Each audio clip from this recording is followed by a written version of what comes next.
Life changing physical academy and education centre Khandan থেকে আমি সহেলি রায়, English faculty. আপনাদের নতুন ব্যাচ শুরু হচ্ছে SSC GD, WPP constable, WP police আর কলকাতা পুলিশের। আজকে আমরা নিয়ে এসেছি ইংলিশ ক্লাসে most expected idiom. First idiom number 1, barking up the wrong tree, মানে ফুল গাছে ওঠা।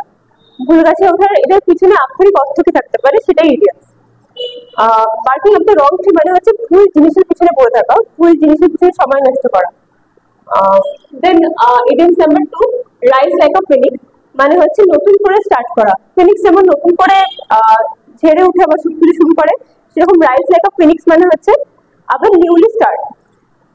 ইন রেড, রেড একটা নেগেটিভ ওয়ার্ড, যে নেগেটিভ জোনকে ডিনোট করে। তো ইন রেড মানে হচ্ছে ইন ডেপ্থ বা ইন লস, মানে কোনো একটা কাজ করছেন আপনি, সেখানে আপনি লস থাকছেন বা ঋণের মধ্যে থাকছেন, in depth or in loss. In 2 minds, 2 minds মানে হচ্ছে প্রিকল মাইন্ডেড, মানে কনফিউজড, আমি দুটো মাইন্ডের মধ্যে আছি, করবো কি করবো না। সো ইন 2 মাইন্ডস মানে হচ্ছে কনফিউজড।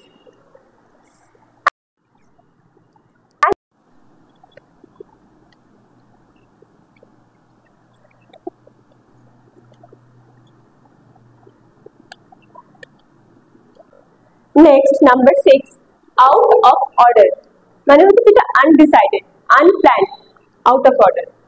দেন গোয়িং প্লেসেস, মনে রাখতে হবে গোয়িং প্লেসেস, নতুন নতুন জায়গায় কারা ঘুরতে যায়, যারা সাকসেসফুল হয়, তাহলে গোয়িং প্লেসেস মানে হচ্ছে সাকসেসফুল হওয়া।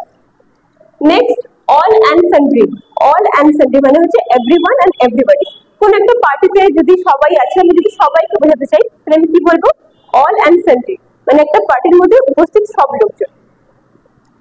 আ penny for your thoughts, a penny for your thoughts মানে কি, মনে রাখতে হবে আ পেনি মানে হচ্ছে একটা কয়েন দিচ্ছি তোমার থটস এর জন্য, মানে তুমি কি ভাবছো সেটা আমাকে বলো। তার মানে আ পেনি ফর ইউর। এরকমই English, GK, GS, maths, reasoning এর ক্লাস করার জন্য স্ক্রিনে দেওয়া নাম্বারে সত্ত্বর যোগাযোগ করুন আর অ্যাডমিশন নিন।